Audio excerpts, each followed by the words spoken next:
We can learn a lot from you, and you have a different view on the Arctic, of course, and a different experience of the Arctic. We also, of course, want to work together with you when it comes to strengthen the protection of our critical infrastructure, including subsea cables and power grids. This was also a discussion point today, and it was impressive to see how you prepare for potential attacks on this critical infrastructure. And we want to team up, as I said, on cyber resilience and the secure communications.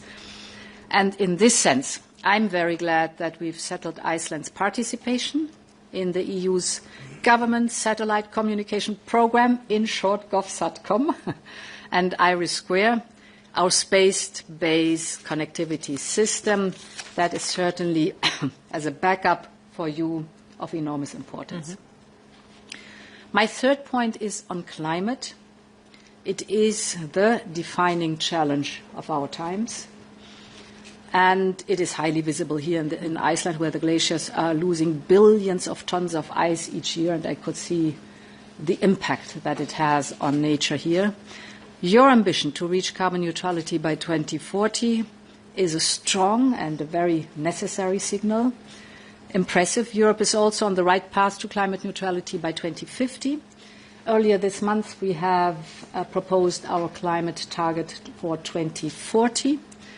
And in our talks, we could both see that our ambitions are very much aligned. So this is why we have agreed to step up our cooperation on climate beyond 2030, in particular to work closely together to achieve the Paris Agreement targets and the ambitions of future COPs. My final point is on fisheries. Here also we've reached an important milestone last week or a few days ago. Yes. We have a new memorandum of understanding on fisheries and ocean affairs between Iceland and the European Union. We signed this week. It will strengthen our cooperation on fisheries governance and the biodiversity of our ocean and our shared resources. So it's been a packed day. It's not ended yet. No. Thank you very much for hosting me with you, and thank you very much for the impressions you gave me on Iceland. Thank you, Madam President, Prime Minister. And now we'll take a few questions from the media, starting with the Icelandic Broadcasting Service. Thank you. Madam President, welcome to Iceland. My name is Björn Malmquist. I'm from Icelandic National Broadcasting Service, based in Brussels, actually. I wanted to ask you about specifically about security and defense, since you already announced this new talks about the bilateral security agreements. In this context, the Icelandic government is planning a referendum about resuming the accession talks with the EU, and as you've said yourself on many occasions, enlargement of the EU now has a distinct geopolitical dimension because of Russia's full-scale invasion of Ukraine. Given what you just announced with the talks about the new bilateral security agreement, how do you see Iceland fitting into this puzzle that is the sort of the geopolitical enlargement of Europe, of the EU, and what benefits would Iceland bring in this context to the European Union?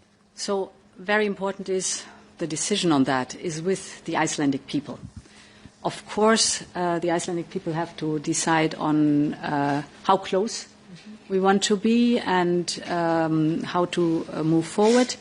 I think it is important to recall that Iceland's application to the European membership is still valid. That's very interesting. The country is well equipped to undertake this process. We have the EEA, so Iceland is familiar and integrated in the single market. Yeah. We share values. We know each other very well. We are like-minded. So we're close partners. We share the core values. All this is an asset. And I think, again, it is very important that the Icelandic people decide on how they want to shape their future. But I think listening to the two of us, you see how much we have in common, how much potential there is, untapped potential that we could develop. So this speaks for a very close partnership. Maybe I can just add on this. Obviously, we know a referendum on sort of reopening the talks is on the agenda. But I also want to say that we've, up until this point, had a very strong relationship, aside from that, with the EU. And this security and defense partnership is something that the European Union has done with Norway, with Canada, with other countries that are not members of the EU. But this just shows how well aligned that we are, that there are great opportunities going forward, and that this just further segments our relationship together. But we've obviously gone over the security dimension with Ursula, and also when we met with NATO leaders in Hague just a few weeks ago, of the position, the strategic position of Iceland, which is obviously, I would say, one of its biggest assets. And you see here how we're able to build on that our facilities are the biggest thing that we bring to the table. This security and defense partnership would be another layer to what we already have with the U.S., with NATO. That's obviously always going to be the vital factor in our defenses here. But it's very important during these types of times in history that we broaden our scope and we have good allies everywhere. Thank you. And now news agency SÍN. Yes, hello, welcome to Iceland, Madam President. My name is Hallgerður Kolbrún Jónsdóttir. I'm a reporter at SÍN. You've seen in your visit now in Iceland how civil defense works in a crisis, and for the past few months Iceland's position as a key member of defense for NATO and Europe has been reiterated.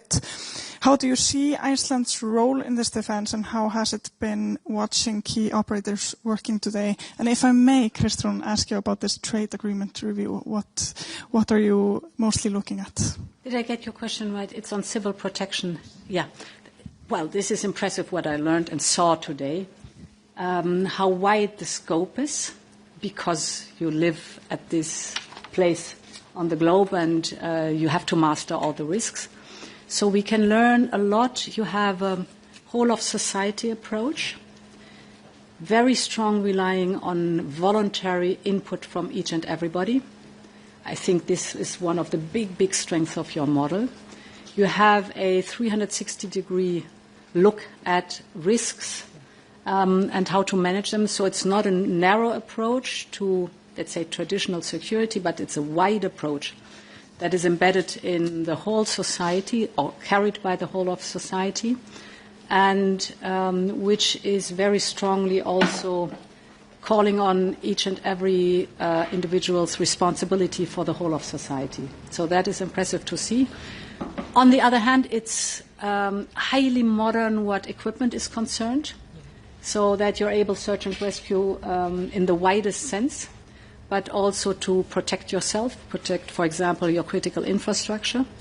I learned about the exercises you're doing to protect the critical infrastructure, and so far that you're training what happens in case that a data cable, one of the crucial data cable, is being attacked severe and hurt severely.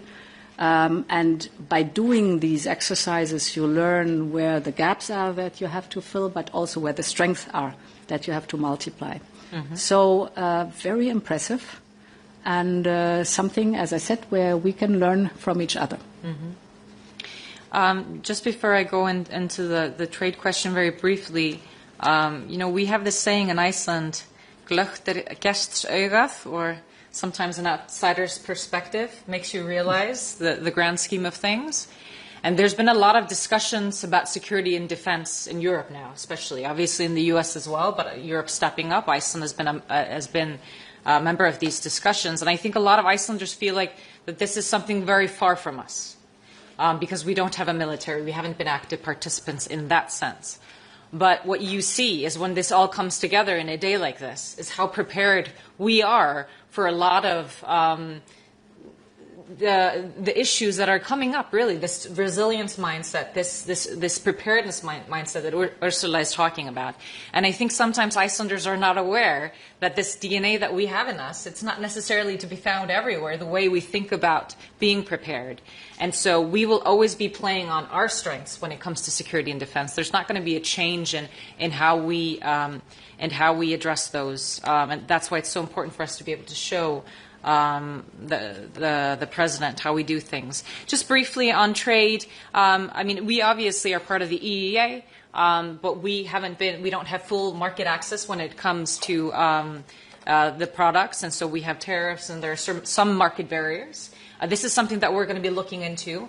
This is a big change for us, or could be a big change if we see opportunities there, because this review hasn't taken place since we joined the EEA. We obviously have things that we specifically want to discuss. I can point here for Icelanders, for example, fish, the access of seafood and those types of products into the EU. But this is obviously still something that has not been discussed. We're just open to having these negotiations, and I see great opportunities on that end. But this dialogue is just starting. Thank you. And the final question from Morgunblaðið. Madam President, my name is Herman from the Daily Morning Paper. The Icelandic government plans to apply for EU membership for the second time and already seeks alignment with the community in foreign policy and other areas. However, one of the coalition parties is against joining the EU, as are all the opposition parties. Doesn't that make any accession talks moot if there isn't a parliamentary majority for joining? And if I may add, I would like to ask why you insisted that the media send the questions in writing a day before the press conference. Are you unable to answer unscripted questions? So the last part of your question is not known to me. The first part of your question, it's a sovereign decision that the Icelandic people take here.